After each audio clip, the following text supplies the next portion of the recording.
Hi friends, നമസ്കാരം. പുതിയ വീഡിയോയിലേക്ക് എല്ലാവർക്കും സ്വാഗതം. നല്ലൊരു ബ്രേക്ക്ഫാസ്റ്റ് ആയിട്ടും ഈവനിങ് സ്നാക്സ് ആയിട്ടും കുട്ടികൾക്കൊക്കെ ടിഫിൻ്റെ കൊടുത്തു വിടാൻ പറ്റുന്ന ഗാർലിക് ചീസ് ബ്രെഡാണ് ഇന്നത്തെ വീഡിയോയുടെ റെസിപ്പി. തയ്യാറാക്കുന്നത് എങ്ങനെയാണെന്ന് നോക്കാം. വീഡിയോ കണ്ട് ഇഷ്ടപ്പെട്ടിട്ടുണ്ടെങ്കിൽ ചാനൽ സബ്സ്ക്രൈബ് ചെയ്തില്ലെങ്കിൽ ഒന്ന് സബ്സ്ക്രൈബ് ചെയ്തേക്കണേ. ഒരു 75 ഗ്രാമോളം ക്രീമായിട്ടിരിക്കുന്ന പരുവത്തിലുള്ള ബട്ടർ ഞാനൊരു പാത്രത്തിൽ എടുത്തിട്ടുണ്ട്. ഇതിലേക്ക് ക്രീം ചീസ് 1 ടീസ്പൂൺ ചേർത്ത് കൊടുക്കുന്നുണ്ട്. പിന്നെ വേണ്ടത് വെളുത്തുള്ളിയാണ്. 1 ടേബിൾ സ്പൂൺ വെളുത്തുള്ളി നല്ലതുപോലെ ഗ്രേറ്ററിൻ്റെയൊക്കെ ആ ചെറിയ ബ്ലേഡിൽ ഗ്രേറ്റ് ചെയ്തെടുത്തിട്ടുള്ള 1 ടേബിൾ സ്പൂൺ വെളുത്തുള്ളി ഇട്ട് കൊടുക്കുന്നുണ്ട്. ചെറുതായിട്ട് അരിഞ്ഞെടുത്തിട്ടുള്ള കുറച്ച് മല്ലിയില, 1/2 ടീസ്പൂൺ ചില്ലി ഫ്ലേക്സ്. ശേഷം ഇത് നല്ലതുപോലെ ഒന്ന് മിക്സ് ചെയ്തെടുക്കുക. ചില്ലി ഫ്ലേക്സ് ഇല്ലെങ്കിൽ കുരുമുളക് പൊടി വേണമെങ്കിൽ ഒരു 1/4 ടീസ്പൂൺ ചേർത്ത് കൊടുക്കാവുന്നതാണ്. പിന്നെ നല്ലതുപോലെ ഇതുപോലെ ഒന്ന് മിക്സ് ചെയ്തെടുക്കണം. ബട്ടർ ലൂസായി പോകരുത്. അങ്ങനെ ലൂസായ ബട്ടർ ഉപയോഗിച്ച് കഴിഞ്ഞാൽ നമുക്കിതുപോലെ ഒരു പേസ്റ്റാക്കി മിക്സ് ചെയ്ത് കിട്ടത്തില്ല. ഇങ്ങനെ ഒരു പേസ്റ്റായ പരുവത്തിൽ വേണം മിക്സ് ചെയ്തെടുക്കാൻ. അതുകൊണ്ട് ബട്ടർ എടുക്കുമ്പോൾ പ്രത്യേകം ശ്രദ്ധിക്കുക. നല്ലതുപോലെ പേസ്റ്റായിരിക്കുന്ന, അധികം ഒത്തിരി തിക്കാവാനും പാടില്ല, എന്നാൽ ലൂസാവാനും പാടില്ല. ആ ഒരു പരുവത്തിൽ ബട്ടർ എടുക്കുക.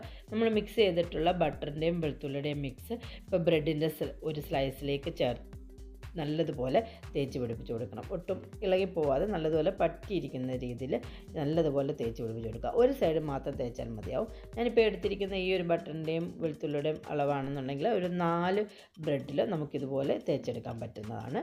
ശേഷം ഞാനിപ്പോൾ 2 ബ്രെഡിൽ തേച്ചെടുത്ത് വെച്ചിട്ടുണ്ട്. ഇനി നമുക്കിത് ടോസ്റ്റ് ചെയ്യാനായിട്ട് പാൻ ചെറുതായിട്ട് ചൂടായിട്ടുണ്ട്. ഒത്തിരി ഹൈ ഫ്ലെയിമിലിട്ട് ഒത്തിരി നല്ല ചൂടായിരിക്കുന്ന പാനിലേക്ക് ഇട്ട് കൊടുക്കരുത്. ശേഷം നമ്മൾ ബട്ടറും നമ്മൾ ഉണ്ടാക്കിയ ആ പേസ്റ്റ് പുരട്ടിയ ഭാഗം പാനിലേക്ക് വെച്ച് കൊടുക്കുക. ഒരു സ്ലൈസ് ചീസ് വെച്ച് കൊടുക്കുന്നുണ്ട്. ഗ്രേറ്റ് ചെയ്ത് വെച്ചിട്ടുള്ള ചീസാണെങ്കിലും കുഴപ്പമില്ല, വെച്ച് കൊടുക്കുക. ശേഷം നമ്മൾ റെഡിയാക്കി എടുത്തിട്ടുള്ള അടുത്തൊരു ബ്രെഡിൻ്റെ പീസും ഇതുപോലെ ഞാനിപ്പോൾ ചെയ്തതുപോലെ വെച്ച് കൊടുക്കുക. തീ ഒരു ലോ ഫ്ലെയിമിൽ വെച്ചിട്ട് ഒരു 15 മുതൽ 20 സെക്കൻഡ് അടുത്ത സമയം മതി. പെട്ടെന്ന് തന്നെ ബട്ടർ അങ്ങ് ഉരുകി കരിഞ്ഞ് പിടിക്കാനുള്ള സാധ്യതയുണ്ട്. അതുകൊണ്ടാണ് തീ നല്ല ലോ ഫ്ലെയിമിൽ വെച്ചിട്ട് 2 സൈഡും ഒരു ഗോൾഡൻ കളറായി കിട്ടുന്നിടം വരെ ടോസ്റ്റ് ചെയ്തെടുക്കുക. നല്ല ടേസ്റ്റോട് കൂടിയ നല്ലൊരു ഗാർലിക് ചീസ് ബട്ടർ ഇവിടെ റെഡി ആക്കി ഇട്ടിട്ടുണ്ട്. എല്ലാവരും ഉണ്ടാക്കി നോക്കി അഭിപ്രായങ്ങളും നിർദ്ദേശങ്ങളും കമൻറ്റ് ചെയ്യുക. പുതിയ നല്ല വീഡിയോ ആയിട്ട് കാണുന്നതിന് വരെ bye guys. Thank you for watching my video.